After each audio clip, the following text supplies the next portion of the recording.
Halo semuanya, kembali lagi di channel Jukuk Tech. Di video kali ini aku akan mereview kelebihan dan juga kekurangan dari Poco M7 Pro 5G setelah hampir 1 bulan pemakaian. Apa aja sih kelebihan dan juga kekurangan dari HP ini dan apakah worth it di harga 2,8 jutaan buat kalian beli? Langsung aja kita ke kelebihannya terlebih dahulu. Oke, untuk kelebihan yang pertama yang aku suka dari HP ini yaitu dari segi desain dan juga build quality-nya. Nah, untuk desainnya menurut aku pribadi di sini aku cukup suka ya untuk desain dari HP ini, mulai dari bentuk kameranya di sini kelihatan simple, minimalis gitu ya. Dan corak-coraknya juga ini cukup bagus. Kemudian finishingnya ini aku suka banget ya karena gak gampang nyiplak sidik jari. Tapi untuk masalah desain sih ini kembali lagi ke selera kalian masing-masing, kalian suka atau enggak. Dan yang aku suka lagi itu dari segi feel di genggamannya ya, karena ini untuk backdoornya ini agak nge-curve dikit ya, jadi pas dipegang itu berasa nyaman untuk feel di genggamannya. Untuk build quality-nya sih ini masih plastik ya untuk bagian backdoor dan juga frame-nya, tapi untungnya untuk build-nya itu masih cukup kokoh ya, cukup solid, nggak berasa kopong ya. Ini build quality plastik yang cukup bagus untuk build quality-nya. Kemudian untuk kelebihan yang kedua yaitu dari segi kualitas layarnya guys. Nah, untuk layarnya ini udah menggunakan panel AMOLED tentunya ya, dengan ukuran 6,67 inci. Resolusinya ini Full HD Plus 120 Hz, dan untuk brightness-nya ini bisa sampai 2100 nits untuk peak brightness-nya. Dan untuk perlindungan kacanya juga ini udah pakai Corning Gorilla Glass 5 guys. Jadi untuk kualitas layarnya menurut aku ini udah termasuk bagus ya di kelas harga segini. Warnanya cakep, brightness-nya juga cukup terang buat nonton ataupun buat sosial media, ini udah oke banget lah untuk masalah layarnya. Dan untuk kecerahan di bawah sinar matahari juga ini masih cukup kelihatan guys. Cuma memang di sini untuk bezel layarnya ini agak sedikit downgrade dari versi sebelumnya ya. Jadi ini agak sedikit lebih tebal di bagian bawah terutama ya, tuh. Nggak tipis-tipis banget, tapi ya ini termasuk yang cukup tipis ya. Tapi kalau dibandingkan dengan Infinix Note 50 series atau Tecnocamon 40, ini kalah guys, kalah tipis ya. Di sini masih agak sedikit aja lebih tebal di HP ini. Untuk responsivitas layarnya juga ini aman ya, gak ada delay maupun ghost touch yang aku alami. Ini enak banget. Untuk touchscreen-nya aman. Untuk multitouch-nya ini bisa sampai 10 sentuhan, dan untuk touch sampling rate-nya ini di 240-an Hz. Oke, kemudian untuk kelebihan yang ketiga yaitu dari segi kualitas speakernya. Nah, ini udah stereo speaker ya untuk speakernya di bagian bawah dan juga di bagian atas, dan untuk kualitasnya menurut aku ini udah termasuk bagus ya di kelas harga segini. Dan juga ada fitur volume di 300% guys, jadi volumenya itu lebih kencang lagi gitu ya. Dan untuk kualitasnya kalian coba dengerin dan juga nilai aja sendiri di sini.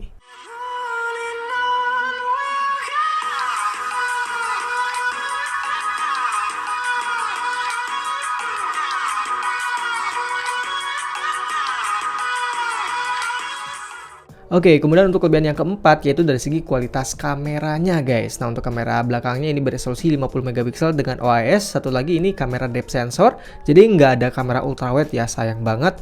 Dan untuk kamera depan ini beresolusi 20 megapiksel. Untuk hasil foto di siang hari menurut aku ini udah termasuk bagus ya di kelas harga segini. Untuk detailnya cukup oke, dynamic range-nya juga cukup luas ya. Tapi untuk warna hijaunya memang di sini agak sedikit lebay gitu ya. Tapi ya overall untuk hasilnya di sini aku cukup suka. Untuk kamera depan juga udah termasuk bagus. Kemudian untuk foto di malam harinya juga ini bagus ya, soalnya udah ada OIS-nya jadi gak gampang blur untuk hasil fotonya. Dan gambarnya juga terang. Ya overall di sini aku cukup puas lah dengan hasil foto di HP ini. Nah, untuk kelebihan yang kelima yaitu dari segi baterai dan juga pengecasannya. Nah, untuk baterainya ini berkapasitas di 5110 mAh dengan pengecasan di 45 watt. Dan pas aku pakai di sini dapetin SOT di angka 7 jam 47 menit ya. Dan penggunaannya ini untuk nonton, untuk main ML, main TikTok dan juga main FF dan lain-lain, kamera dan lain-lain juga. Ini udah termasuk yang awet, cuma memang bukan yang awet-awet banget ya. Hampir 8 jam ini udah termasuk oke lah ya, buat kapasitas segini udah termasuk cukup. Dan untuk ngecasnya juga cukup cepat ya, dari 2% sampai 100% aku tes itu cuma butuh waktu sekitar 1 jam lebih dikit aja, lebih 1 menitan gitu guys ya. Jadi ini udah termasuk cepat. Oke, untuk kelebihan yang keenam yaitu dari segi konektivitasnya yang udah support 5G guys ya. Sesuai namanya, Poco M7 Pro 5G. Jadi ini udah support 5G guys ya. Jadi buat kalian yang butuh 5G HP ini cocok buat kalian, soalnya di harga segini nggak banyak pilihan ya. Paling ada Motorola Moto G45 atau Samsung M15 kalau nggak salah ya. Jadi pilihan di harga 2 jutaan itu jarang yang ada 5G tapi spesifikasi lainnya juga bagus gitu ya. HP ini masih support atau udah support 5G guys. Oke, untuk kelebihan yang terakhir yaitu dari segi fitur-fiturnya. Nah, di sini untuk fitur-fiturnya cukup lengkap ya. Yang pertama itu ada NFC ya. Udah ada IP rating di IP64. Kemudian ada IR Blaster, jadi HP ini bisa dijadiin remote. Kemudian untuk giroskopnya ini udah pakai giroskop hardware. Nah, yang spesial di sini masih ada lubang jack audio dan masih ada slot untuk micro SD. Ini jarang banget sih guys ya, HP yang masih ada slot untuk micro SD. Jadi buat kalian yang butuh micro SD, HP ini cocok banget nih. Kemudian ada fingerprint display dan ada always on display walaupun cuma 10 detik doang. Ya overall di sini untuk fiturnya udah cukup lengkap ya, walaupun ada beberapa yang nggak ada seperti bypass charging ya di HP ini. Di HP Poco itu masih belum ada. Oke, kita lanjut untuk kekurangan dari HP ini. Nah, di HP ini ada beberapa kekurangan yang aku alami. Yang pertama itu dari segi performa gamingnya ya, terutama untuk main game Mobile Legends. Di sini aku merasa agak kurang ya untuk performanya. Nah, untuk chipsetnya ini pakai Dimensity 7025 ya dengan RAM 8/256 GB dan untuk skor Antutunya ini bisa di angka 460 ribuan poin. Untuk penggunaan sehari-hari sebenarnya ini nggak masalah ya, aman-aman aja, cukup cepat, sat-sat ya, di harga segini udah oke banget untuk performa sehari-hari buat buka tutup aplikasi gitu udah aman banget. Cuma untuk main game ini agak kurang ya, terutama untuk game Mobile Legends yang sering aku mainin. Nah, untuk game Mobile Legends ini bisa diselingan super ultra ya di 90 fps dan gameplaynya ini masih banyak frame drop sih guys ya, masih banyak frame drop. Password apalagi itu bisa tembus ke 40-an fps gitu ya. Jadi berasa kurang aja ya di settingan ini. Soalnya di HP lain itu bisa dapetin rata-rata di 80-an fps yang HP yang pakai chipset MediaTek Helio G99 atau Helio G100. Kalau di HP ini cuma dapetin rata-rata di angka 63 fps aja guys ya. Jadi masih di bawahnya Helio G100 ataupun Helio G99. Tapi anehnya di game PUBG ini aman ya di 40 fps lancar. Kemudian di game Genshin Impact di settingan lolos di 60 fps juga ini masih oke banget, masih playable, dapetin rata-rata di angka 35an fps ya.